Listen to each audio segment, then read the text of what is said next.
Hello, everybody. We're taking a look at assignment 37, the miracle of function reproduction today.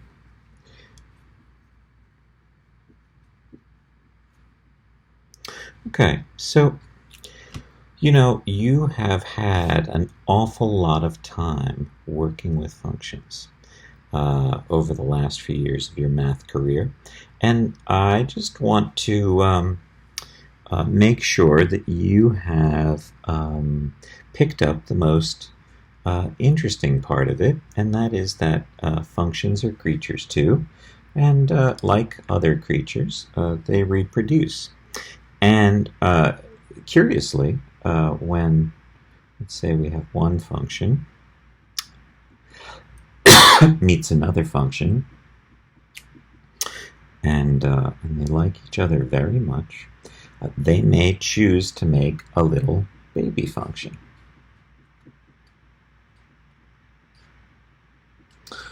And so what is that baby function going to look like? Well, we can actually have a good sense of that without a sonogram, because we can in fact say f plus g will turn out to be 2x minus 1x minus 5 plus 3. And so there's little baby h of x. And one of the things I notice about little baby h of x is its parents were both linear, and it's linear too. It looks just like one of its parents. Okay, so this method of reproduction called addition isn't the only method that functions have for making two new babies. And so I actually want to look at a number of the surprising and astounding ways that functions make little baby functions, create new functions today. The first, though, we were looking at addition, and I noticed that it's simply a matter of adding these functions algebraically. Well, that's great. But we can do this another way as well. We can look at what's happening on a cellular level. No, really, look. Let's make a little table of values. X, F, G, F plus G. Okay. Actually, I need to start this a little further over because I'd like to make a graph over here. X, F, G, F plus G. Okay, so we're going to have negative 1, 2, 3. So if I plug in a negative 1 there, I get negative 7. If I plug in a 0 there, I get negative 5. A 1 there, I get negative 3. Notice that these are going up by 2 each time. It's because my slope is 2. So this is negative 1, and that's positive 1. Now if I look at g of x and I plug in a negative 1, 3 minus a minus 1 is 4. If I plug in a 0, I get 3. If I plug in a 1, 3 minus 1 is 2. Notice how these are going down by 1 each time? It's because we have a slope of negative 1 here. 1, 0. So f plus g is this plus this. This plus this. This plus this. This plus this. This plus this. Okay? So what I'd like to do is take a look at this by graphing these two different functions and the little baby. Negative 1, 2, 3. No, we've only got 3 across. 1, 2, 3. Let's go negative 7 to positive 1. 1, 2, 3, 4, 6, 7 to positive 1. Okay, so negative 1, negative 7 is down here. 0, negative 5, 1, negative 3. And there's a graph of f of x. Okay, what about g of x? Negative 1, 4. oops, I need some more y values, don't I? 2, 3, 4. Negative 1, 4, 0, 3, 1, 2, and 2, 1.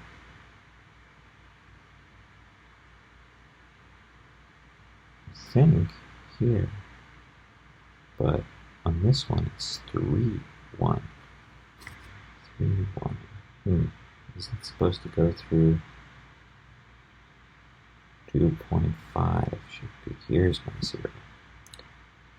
Let's fix that a little bit. There we go. 2, no, that's 1.5. Grrr.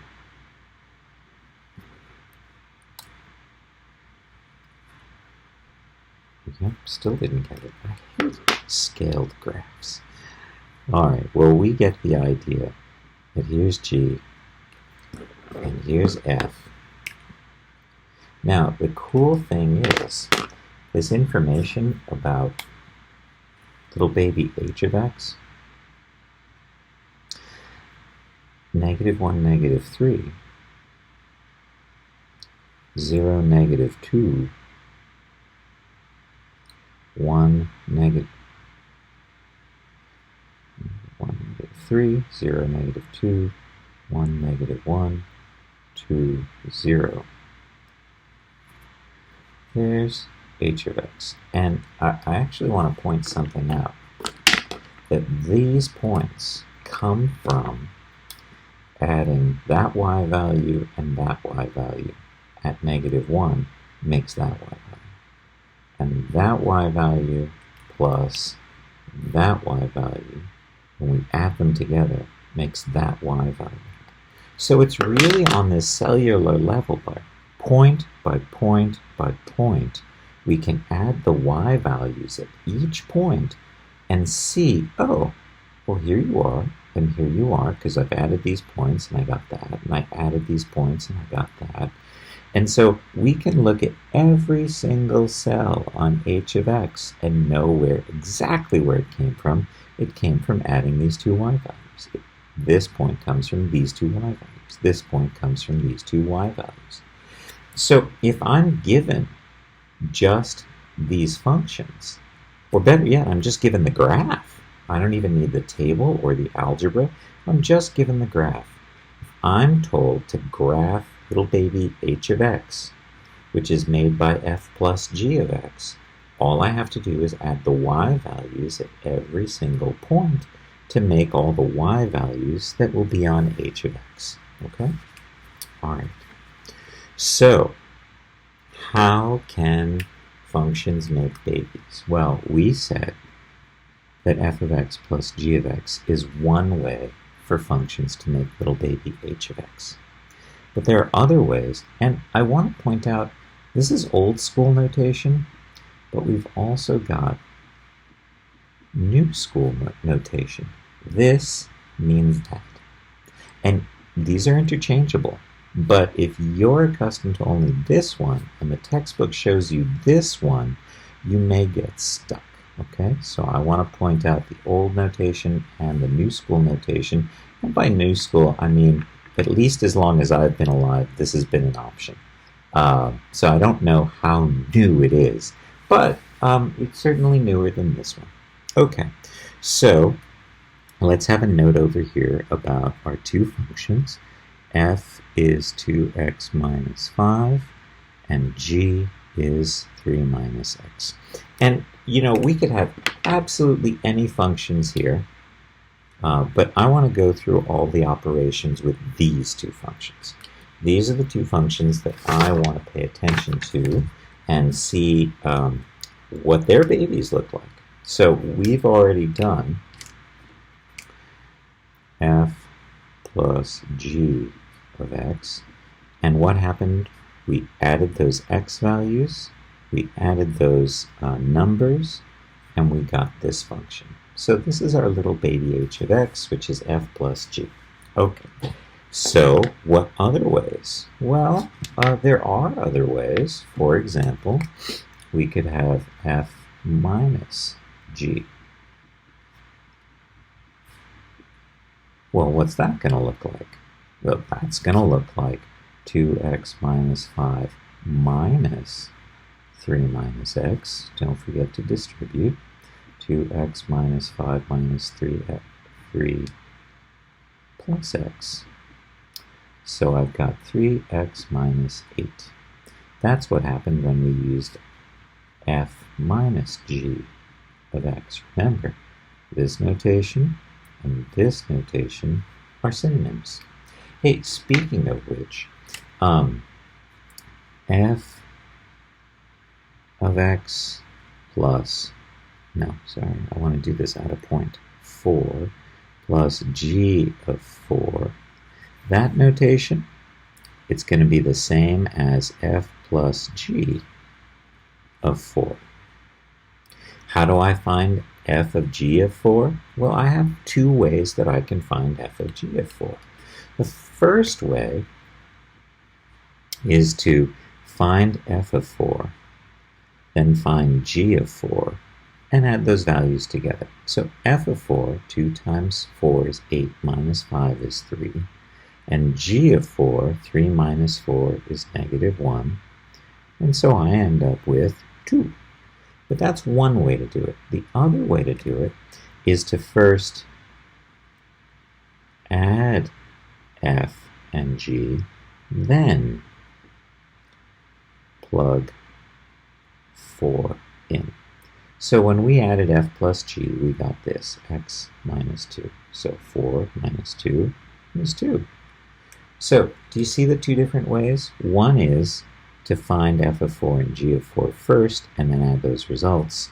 The other approach is to add the two algebraic functions together, f plus g, and then when you're all done adding them together and you've got this, find f of 4 that way by plugging in, oops, this is little baby hx, equals 4 minus 2 to get the same 2. So we can process what the notation is telling us two different ways. Add the y values at x equals 4 on the two functions. First, add the two functions together, then plug in that x value to see what y value you get. Okay, so we've talked about now two types of function reproduction. We have f of x plus g of x, which can be written this way. We've also got f of x minus g of x, which could also be written as f minus g, no, stop it, f minus g of x. Okay. Are there any other ways you can think of to make little baby h of x? Sure there are. We know that f of x times g of x is a way that functions can make babies, which is f times g of x. And likewise, we can evaluate, say, f of 4 times g of 4 versus f times g of 4 two different ways. This says plug a 4 into each of the functions, so we get 3 times negative 1, and we get negative 3. Or we can multiply the two functions together, so we'll have 2x minus 5 times 3 minus x. We get negative 2x squared plus 6x plus 5x minus 15, which is negative 2x squared plus 11x minus 15. That's f times g of x. And then I could do f times g and now plug in a 4 for all the x's. So negative 2, 4 squared plus 11 times 4 minus 15. So that's 16 times negative 2 is negative 32 plus 44 minus 15. So that's negative 47 plus 44, that's negative 3.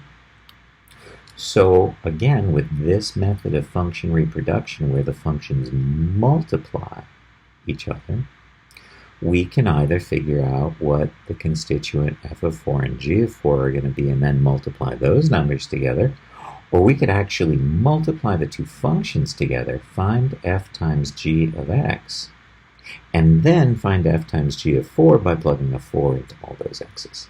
Okay. And all of these methods of making a new baby h of x are common amongst functions. I will say that sometimes when functions decide that they love each other very much and they decide to make a little baby function, sometimes the method by which they choose to reproduce does have a meaningful effect on that child. So, for example, in that last one, we notice that even though both of the parents are linear functions, h of x turned out to be negative 2x squared. Was it plus 11x? Yes, plus 11x minus 15. And sometimes you got to look at that kid and say, well, they're parabola. They don't look anything like their parents. They're all part of the polynomial family, and so we still love them all. Love all the babies. Okay. But what about this method? This is very, very interesting. We're going to make little baby h of x, but this time it's f of x divided by g of x. Well, isn't that an interesting baby? And certainly an interesting way to make a baby, because this way of making the baby, you don't look anything like those parents. Well, yes and no. It's very interesting because when we think about the domain of these parent functions, we see that there's no restriction on the domain of either of these linear functions. We can plug any number we want in.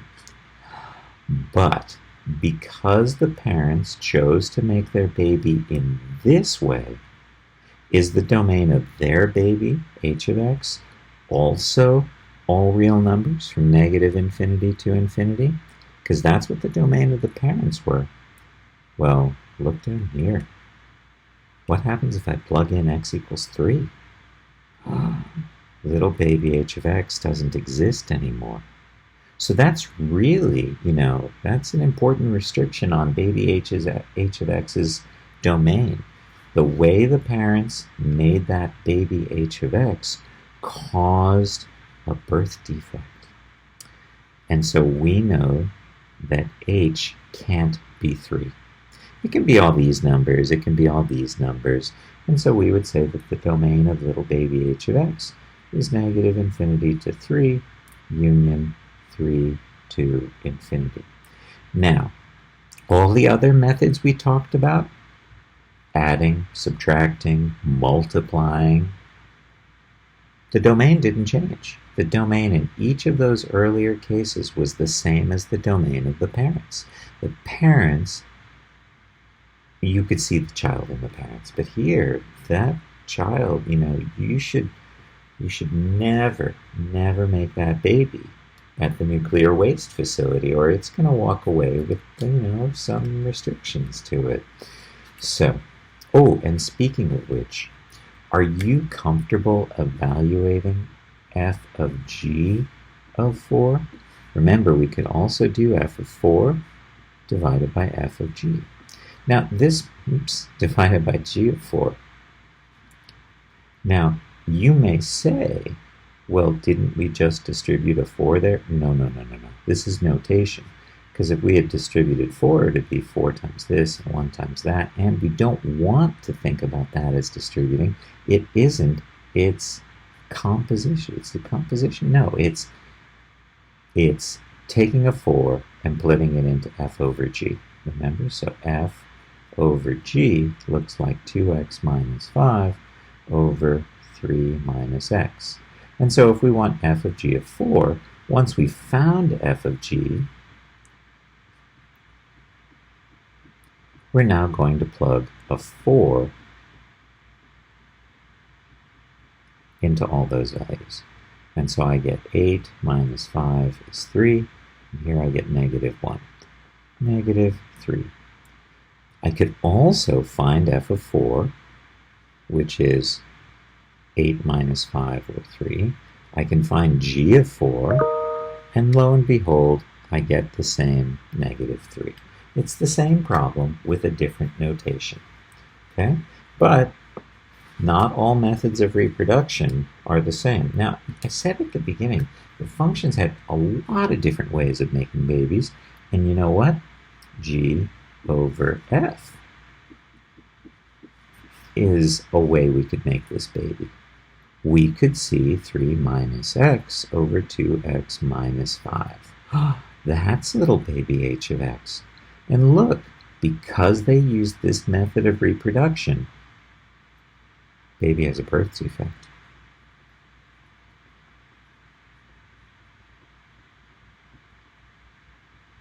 X can't be 5/2. So there's 5/2, can't be that, can't be all these other numbers. And so we would say the domain here would be, negative infinity to 5/2 union 5/2 to infinity.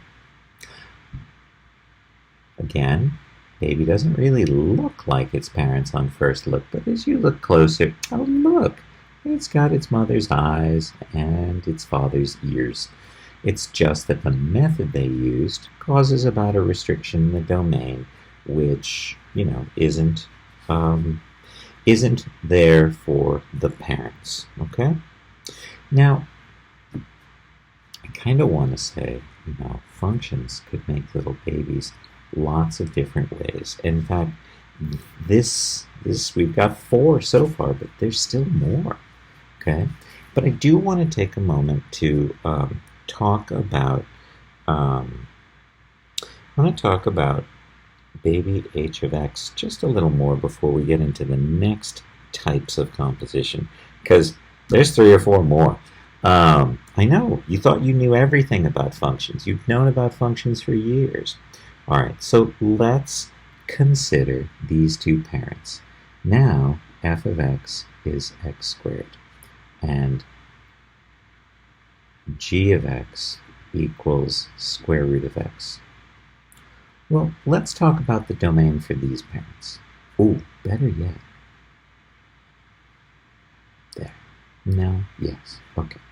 So we know that each of these parents brings some genetic issues, some genetic baggage into their newborn child's life. For example, here, f of x, we know that f of x can't be 0. So their domain is negative infinity to 0, union 0 to infinity. Now, this parent, g of x, they also have some genetic issues. They have a propensity for alcoholism, and that expresses itself as a restricted domain from 0 to infinity. Well, let's consider what happens to the baby when we do f plus g. So that's 1 over x plus square root of x. And when we think about this baby, well, this part of little baby h of x, we know could be equal to or greater than 0. And this part can't be 0. So baby h of x actually walks away with, they can't exist at 0, nor can they exist for these negative numbers. So that's what their domain looks like. Little baby h of x's domain contains within it the most restrictive case from both of its parents. Oops, that's a 0. 0 to infinity. And 0 is not included. It was for g of x. It wasn't for f of x. So most restrictive cases, it can't be included for baby h of x. So notice how restricted their domain is. And we haven't even talked about what would happen if we had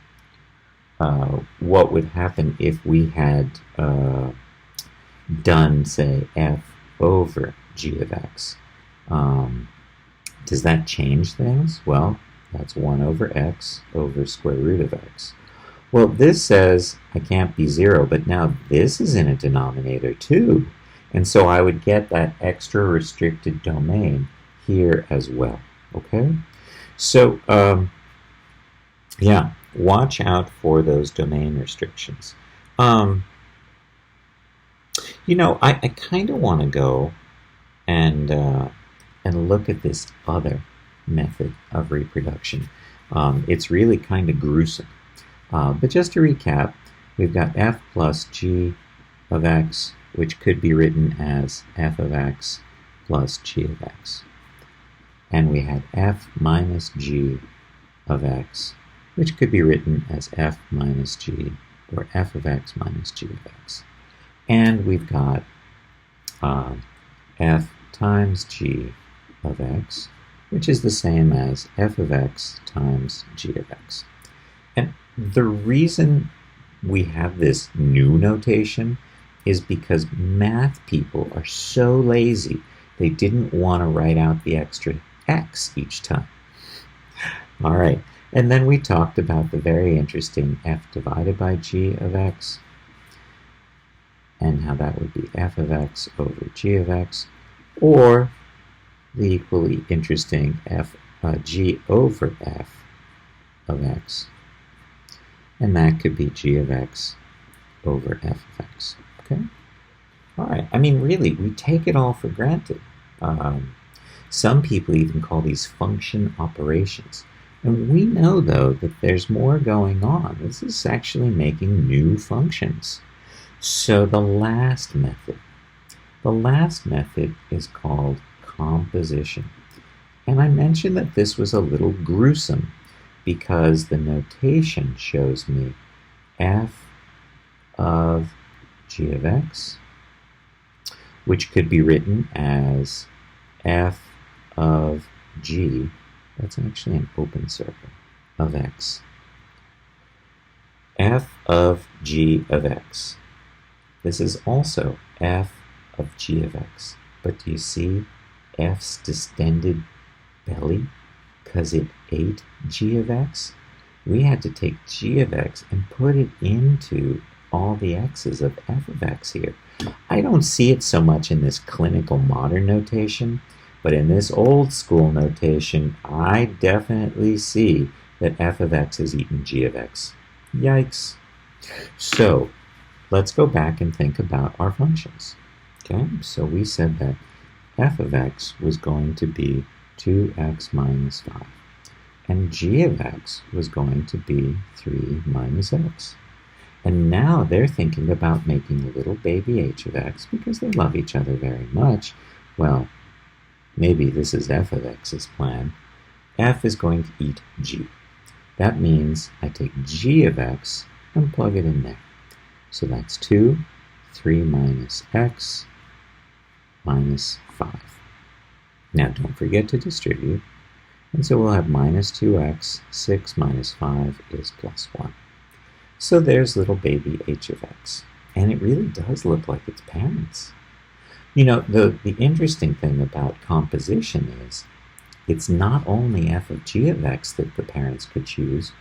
G could have their revenge. That's an open circle. And so g could eat f of x, which has us taking f of x and plugging it in there. So we would have 3 minus 2x minus 5. And when I distribute, I would have negative 2x plus 5 plus 3 is plus 8. That's g of f of x. Okay? But wait, you know, there's lots of acceptance for lots of ways of making babies. And so for the single parent, they could do that. So I'm supposed to take this 2x minus 5 and plug it into all the x's of f of x. 2x minus 5 minus 5. See, I took f of x and I plugged it into that x. And so I get 4x minus 15. That's little baby h of x here. Likewise, g could eat g. And so we're going to take this and plug it in there. 3 minus x, which is going to be, when we distribute, 3 minus 3 plus x, or x. And there's little baby h of x made by composition. And you know, curiously, just like the evaluating with adding, subtracting, multiplying, or dividing, we can actually have two ways of finding f of g of 4. Okay, and that might be written as f of g of 4. And you should know that those are the same. Well, two methods for evaluating.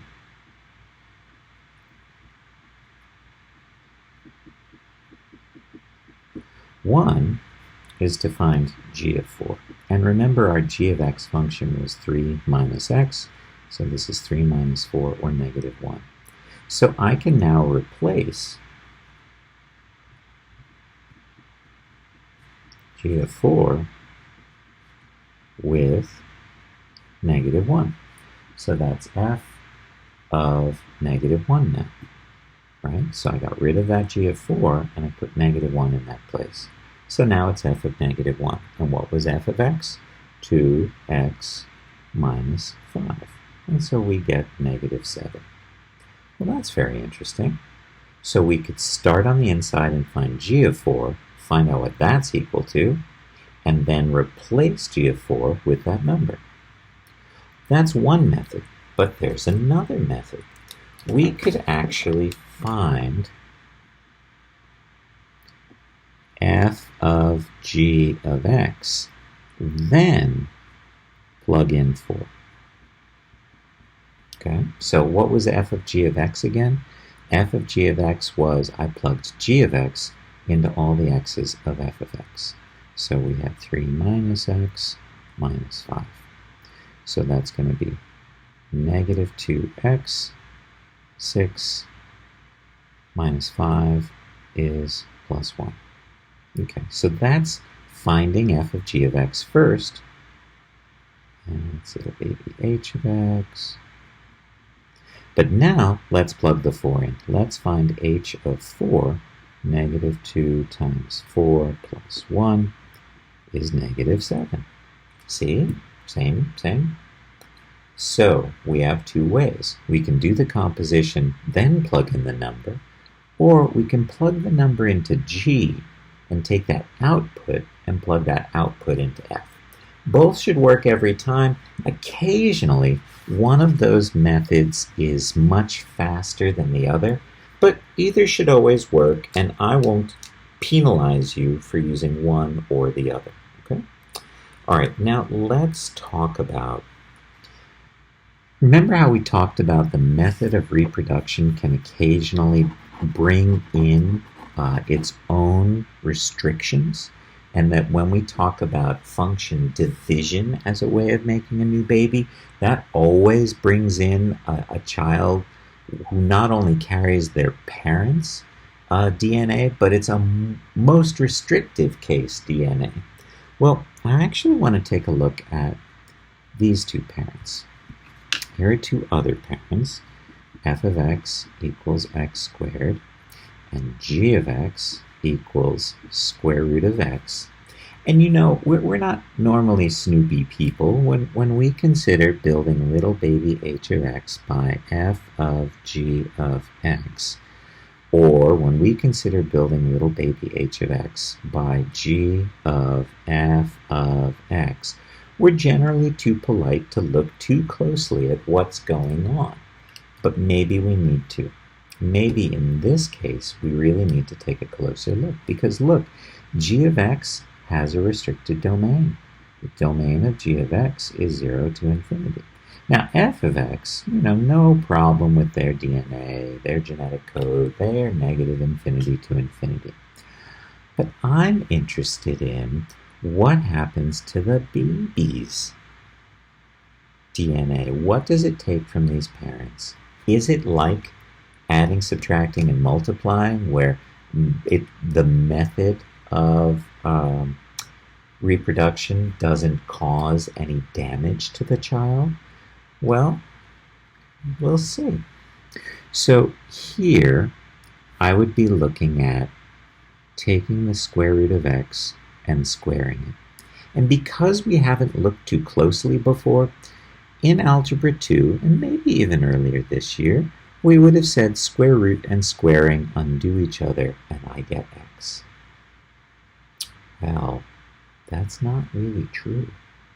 Likewise here, if I thought about taking the square root of x squared, you know, in the past, we wouldn't be looking too closely because it would seem impolite.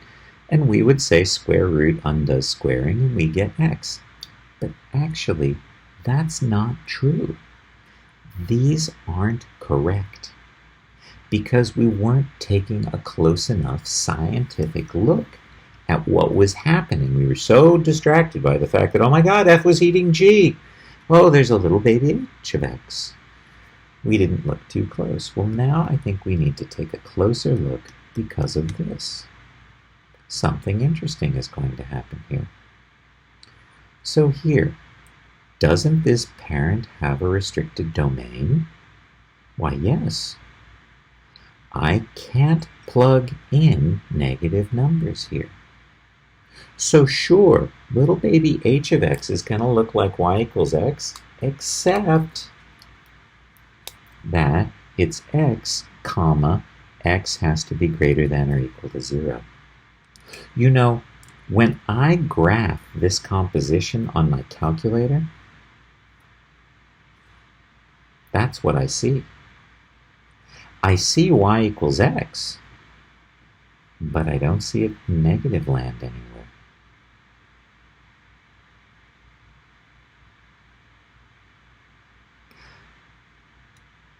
What about this one?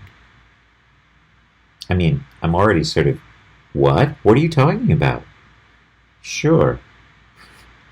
Square root, squaring, x? No, not really. It's x with the restriction. It's only part of x. But this one, now this one. X squared. When you think about y equals x squared, what do you know about the range of y equals x squared? I mean, I know I can plug any number into x. 2, I get 4.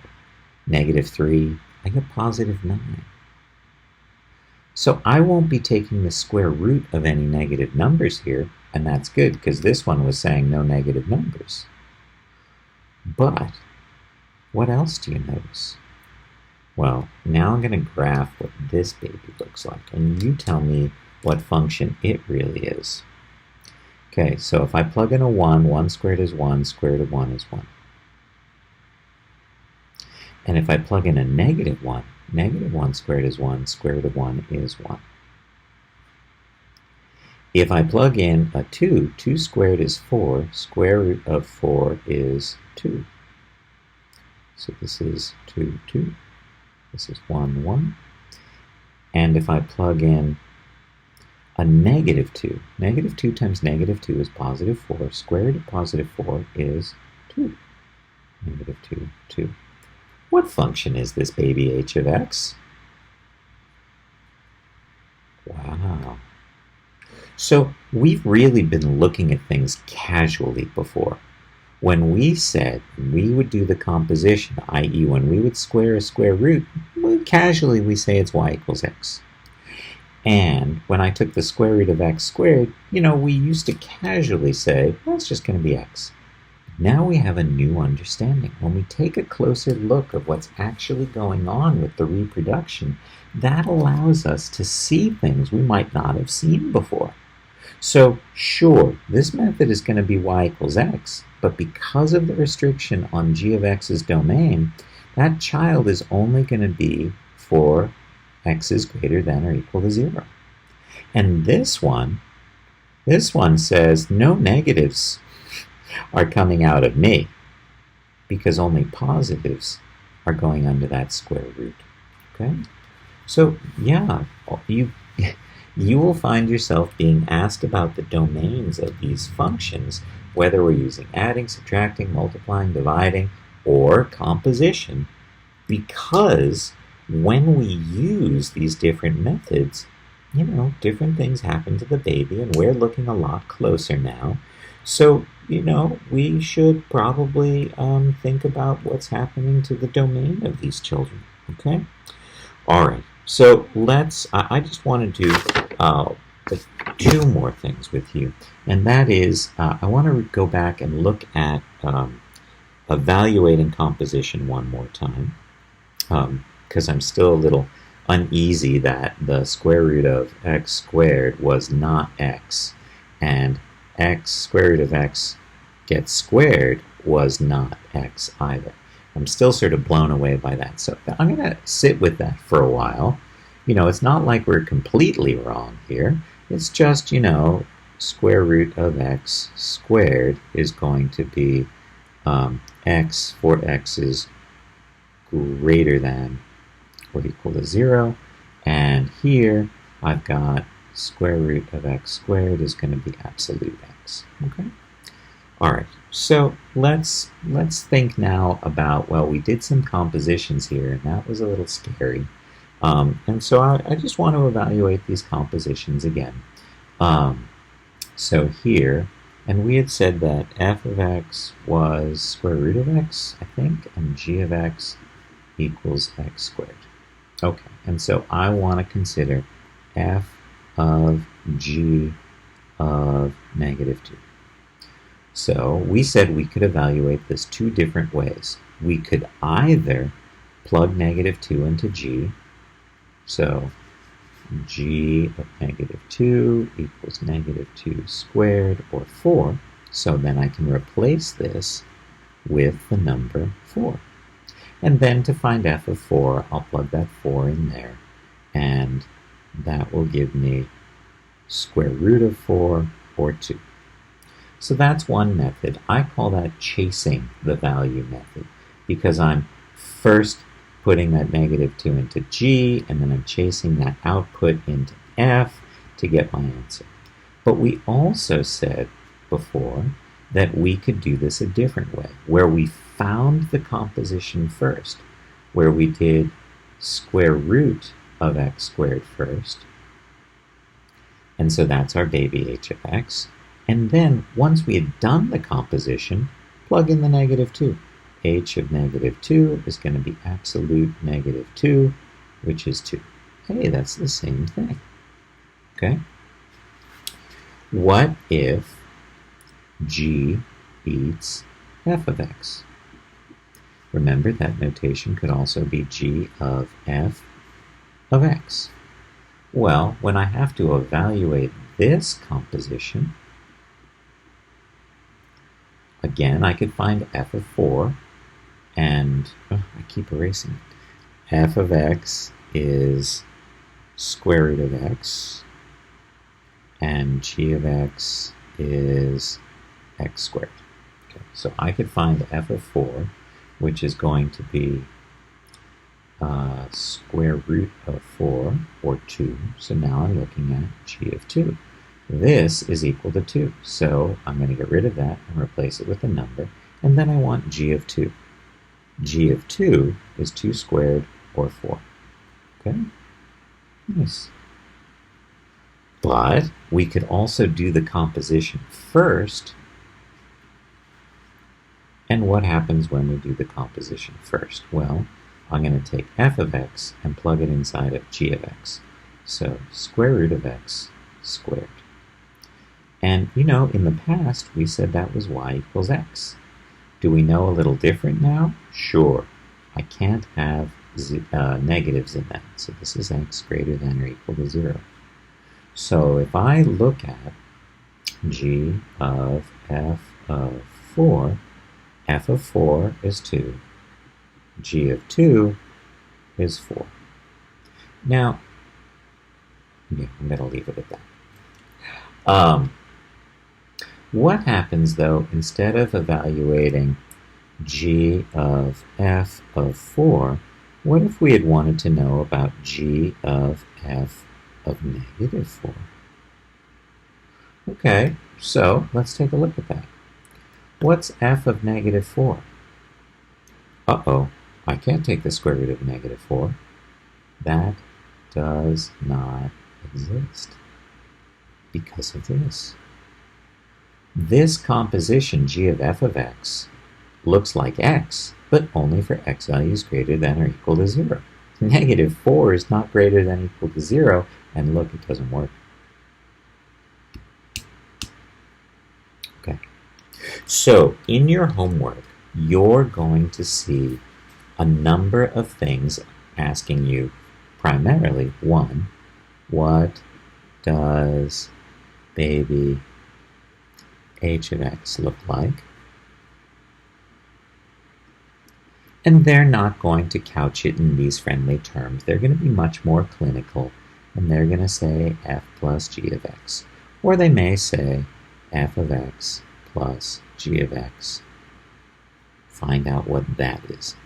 So not only are we concerned and interested in what the baby looks like, and maybe there'll be a discussion about domain restrictions here, but we also want to be able to evaluate these functions. And we talked about f of 4 plus g of 4 as a way of finding h of 4. And we also talked about f plus g of x, then plugging 4 into all the x's. And that's what this notation says to me. Do the adding of x, and so if you want to find f plus g of 4, do that adding of the functions and then plug the 4. Okay, and either of those ways worked, we said, and that was great. Okay, so you're going to see a lot of questions that are either asking you to evaluate functions with those different methods of reproduction, or just asking what that new function looks like. Okay? And there may be some consideration of domain. Well, there's one last thing that we have to talk about. And, you know, we may have blushed and giggled and really had to turn our eyes because it was kind of repulsive when one function ate another as a way of, you know, making a new baby. But we have one last topic to talk about. Decomposition. And this is CSI. Okay, and this is CSI because you come across this little dead baby. That's h of x. It was really sad. And you want to find out who its parents are. And you know, in this part of the country, h of x is f of g of x. That's a very common method, and they'll tell you that in the stem of the problem. And what we're looking for you to do with decomposition is figure out who the parents could have been so that you could go find them and tell them that the poor baby is dead. Okay, so in this part of the country, f eats g of x. And so what we're looking for is a function that's been eaten and the outside eating function. An inside function and an outside function. And you know, here with this baby h of x, I would say f of x could be x squared, and g of x, the inside function. What function would I have to plug into that x so it looked like this?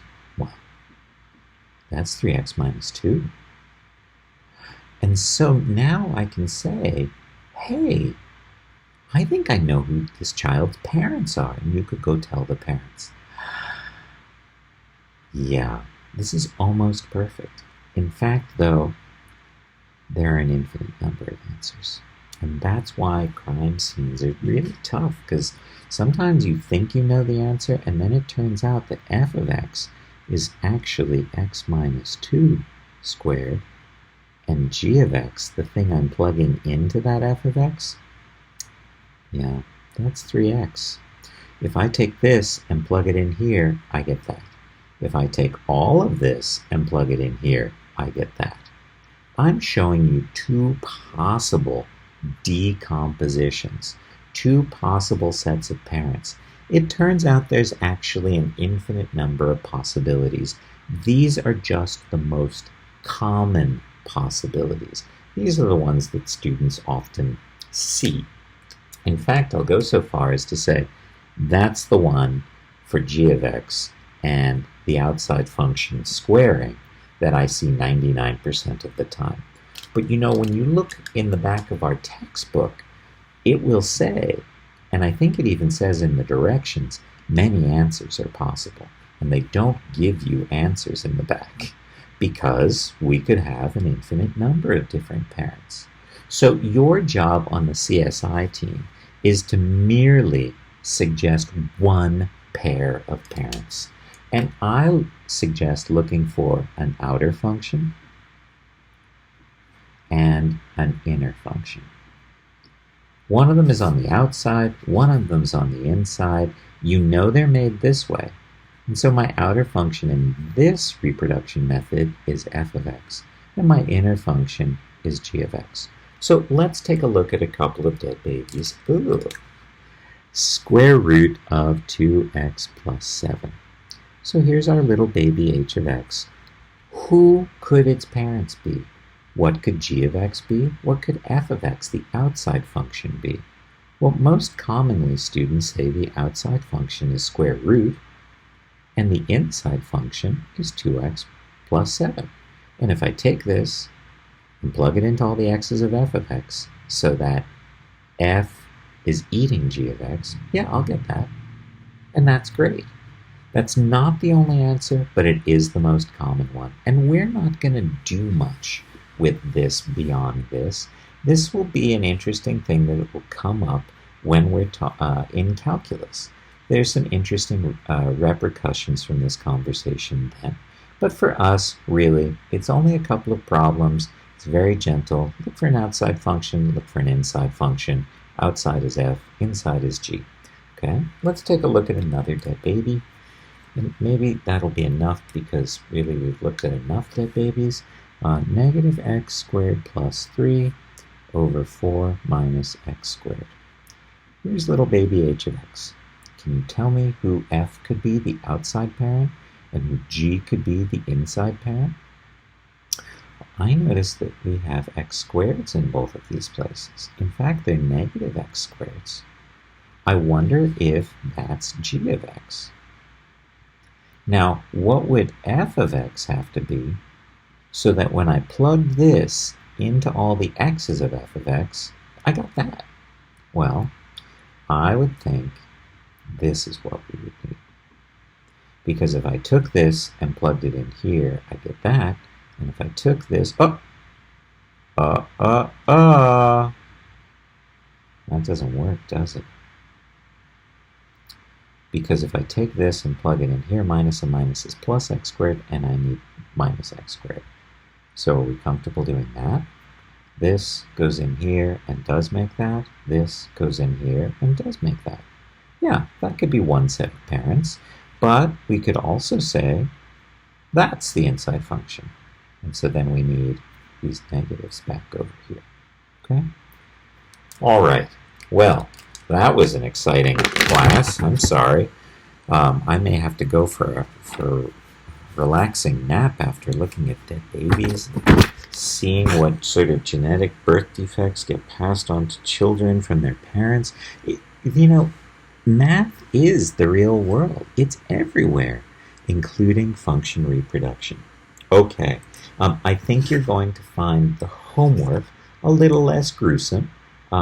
It is bookwork, so it's a scanned assignment. I scanned the pages for you to read if you'd like, as well as provided the problems for you in your scan. Yeah, and guess what? That's the last of the new material in our unit on functions. Remember, there were things in our unit above the word functions on the assignment calendar. Distance and midpoint, circles, simplifying rational expressions, complex rational expressions.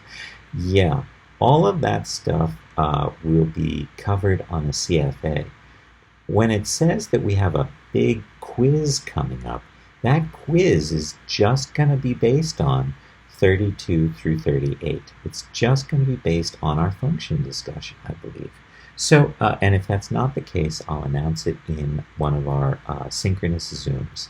Well, I hope that you learned a lot today about functions and the way functions, when they love each other, they can make new babies. And I will look for you in our next video, which is a review video for the upcoming quiz. All right, take care, everyone.